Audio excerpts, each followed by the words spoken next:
அம்மன் resto channel நேயர்கள் அனைவருக்கும் அன்பான வணக்கம். இந்த வீடியோவில் ஐப்பசி மாதத்துக்கு உண்டான பலன்களை பற்றி தான் தெரிஞ்சுக்க போகிறோம். ஐப்பசி மாதத்தில் கிரகநிலைகள் எப்படி இருக்குது அப்படின்னு பார்த்தோம்னா, இந்த ஐப்பசி மாதம் 1ஆம் தேதியே மிதுன ராசியில் இதுவரைக்கும் சஞ்சரித்துட்டு வந்த குரு பகவான் அதிசாரமாக கடகராசிக்கு பேச்சியாக போகிறாரு. கடகராசியில் இருக்கக்கூடிய குரு பகவானுடைய பார்வை எந்த ராசியில் பதியுது அப்படின்னு பார்த்தோம்னா, விருச்சிகம், மகரம், மீனம்.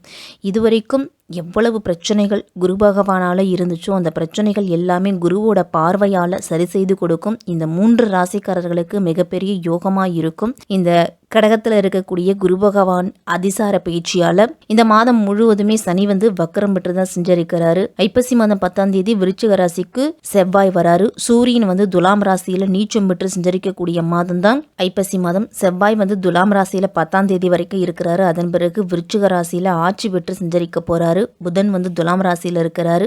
சுக்கிரன் கன்னி ராசியில் 17ஆம் தேதி வரைக்கும் இருக்கிறாரு. அதன் பிறகு துலாம் ராசிக்கு போறாரு. குரு கடகத்தில் உச்சம் பெற்று செஞ்சரிக்கிறாரு. சனி மீன ராசியிலையும், ராகு கும்பராசிலையும், கேது சிம்ம ராசியிலே செஞ்சரிக்கிறாங்க. இப்படிப்பட்ட கிரகநிலைகளோட தான் இந்த ஐப்பசி மாதம் அப்படிங்கிறது தொடங்குது. இந்த ஐப்பசி மாதத்தில் மிகப்பெரிய விழா அப்படின்னு சொன்னோன்னா கந்தசஷ்டி விழா, சூரசம்ஹாரம் அப்படிங்கிறது நடக்குது.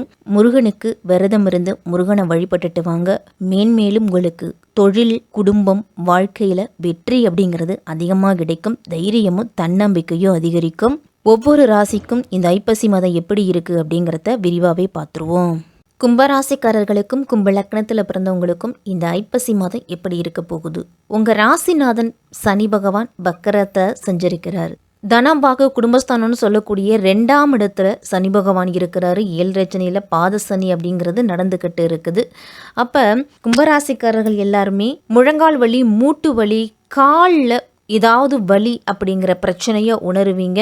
அதே மாதிரி எந்த காரியம் செய்தாலும் கொஞ்சம் பொறுமையாகத்தான் நடக்கும். ஏன்னா பாதசனிங்கிறது பொறுமையாக நடக்கக்கூடிய விஷயம் அப்படிங்கிறதாலும் எந்த விஷயமா இருந்தாலும் ஒரு முறைக்கு பல முறை யோசித்து செய்யணும். கொஞ்சமாக அம்மா அடிமேல் அடி வைத்தா அம்மியும் நகரும் அப்படின்னு சொல்லுவாங்க பார்த்தீங்களா, அந்த மாதிரி தான் எந்த ஒரு காரியம் எடுத்தாலும் இருக்கும். உடல் ஆரோக்கியத்தில் கொஞ்சம் கவனத்தோடு இருக்கணும். தாய் தந்தையரோட உடல் ஆரோக்கியம், குழந்தைகளோட உடல் ஆரோக்கியத்தெல்லாம் சின்ன சின்ன பிரச்சனைகள் அப்படிங்கிறது வரும்.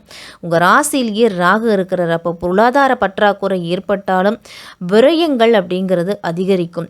பொருளாதார பற்றாக்குறை அப்படிங்கிறது இருந்துக்கிட்டு இருக்கும். கடன் வாங்க வேண்டிய சூழ்நிலை கூட வரலாம். அப்போ எல்லா விஷயத்தையும் ஒரு முறைக்கு பல முறை யோசித்து செய்யணும். மிகப்பெரிய முதலீடோ இல்லை மிகப்பெரிய அளவில் பணம் போட்டு எது செய்கிறதா இருந்தாலும் சரி, கடன் வாங்கி கொடுக்கல் வாங்கல் விஷயத்துலலாம் கொஞ்சம் கவனமாக இருக்கணும்.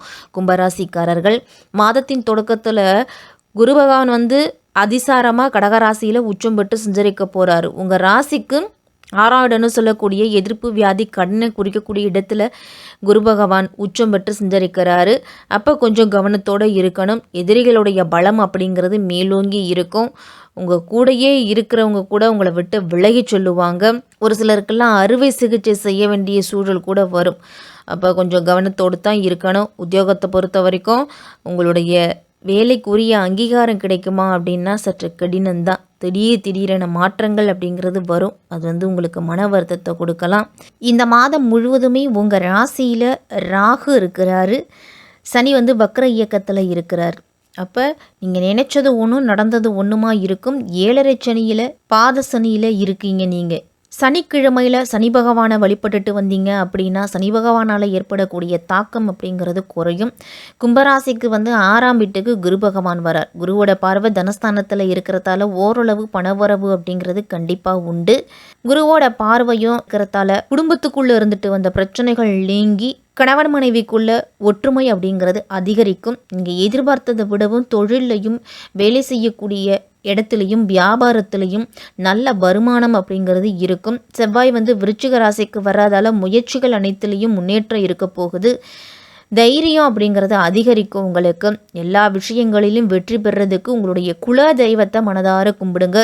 சகோதரர்களுக்கு இடையே இருந்துட்டு வந்த கருத்து வேற்றுமை அப்படிங்கிறது நீங்கும். 10ஆம் இடத்துக்குரியவர் 10ல் இருக்கிறதால தொழிலில் என்ன முதலீடு செய்கிறீங்களோ அந்த முதலீட்டுக்கு தகுந்த லாபம் அப்படிங்கிறது கண்டிப்பாக உண்டு. சுக்கிரன் வந்து நீச்சம் பெற்று செஞ்சிருக்கிறார். அப்போ உடல் ரீதியாகவும் மன ரீதியாகவும் பாதிப்பை ஏற்படுத்தலாம். தாய் தந்தையரை விட்டு பிரிய வேண்டிய சூழ்நிலை கூட கும்பராசிக்காரர்களுக்கெல்லாம் வரும். சுக்கிரன் வந்து 16ஆம் தேதிக்கு பிறகு ஆட்சி பலம் பெற்று செஞ்சிருக்கிறார். அப்போ தந்தையின் மூலமாக உதவிகள் கிடைக்கும். அதன் பிறகு தந்தைக்கு உடல் ஆரோக்கியம் அப்படிங்கிறது சீராக இருக்கும். குடும்பத்தில் இருந்துட்டு வந்த தாய் தந்தையருடைய சொத்துக்கள் அப்படிங்கிறது கிடைக்கலாம். இந்த மாதத்தில் வண்டி வாகனங்கள் வாங்கக்கூடிய யோகம் இருக்குது. செவ்வாய் வந்து விருச்சிக ராசியில் ஐப்பசி மாதம் 10ஆம் தேதியிலிருந்து 30ஆம் தேதி வரைக்கும் இருக்கிறாரு. அப்போ விருச்சிக ராசியில் இருக்கக்கூடிய செவ்வாயின் மீது குருவோட பார்வை அப்படிங்கிறது இருக்குது. உங்கள் ராசிக்கு சகயஸ்தானாதிபதி செவ்வாய், அவரை குரு பார்க்கும்போது தடைப்பட்ட ஒரு சில காரியம் அப்படிங்கிறது தானாகவே நடக்க போகுது. வீட்டில் ஏதாவது ஒரு சுப நிகழ்ச்சி அப்படிங்கிறது நடக்கும். புதிய தொழில் தொடங்குறது, இல்லைனா திருமணத்துக்காக முயற்சி செய்கிறது, இது ரெண்டில் ஒன்று ஏதாவது செய்வீங்க. சுபகாரிய பேச்சுக்கள் அப்படிங்கிறத செய்வீங்க இந்த மாதத்தில். துலாம் ராசியில் சுக்கிரன் வந்து 17ஆம் தேதிக்கு பிறகு வராரு. அப்போ பிள்ளைகளுடைய எதிர்காலத்துக்காக ஒரு சில முடிவுகள் அப்படிங்கிறத எடுப்பீங்க. அவர்களுடைய எதிர்காலம் எப்படி இருக்கும் அப்படிங்கிறதுக்காக ஒரு திட்டம் அப்படிங்கிறத வகுப்பீங்க. பிள்ளைகள் மீது அதிக அக்கறை செலுத்துவீங்க. நீங்கள் எடுக்கக்கூடிய முயற்சிகளில் ஒரு சில பிரச்சனைகள் வந்தாலும் கடைசி நேரத்தில் காரியம் அப்படிங்கிறது கைகூடி வரும். வேலை விஷயமாக வெளிநாடு செல்லக்கூடிய யோகம் கூட இருக்குது. சொந்த பந்தங்களுக்குள்ளே இருந்துட்டு வந்த கருத்து வேறுபாடு அப்படிங்கிறது மறையும். புதனும் துலாம் ராசியில் இருக்கிறதால குருவோட பார்வையும் இருக்குது. அப்படிங்கிற போது குழந்தைகளுடைய தேவைகளை பூர்த்தி செய்வீங்க. படிக்காத குழந்தைங்க கூட இனிமேலாம் படிப்பில் அதிக கவனத்தை செலுத்துவாங்க. திடீர் பண வரவு, திடீர் அதிர்ஷ்டம்லாம் ஏற்படும்.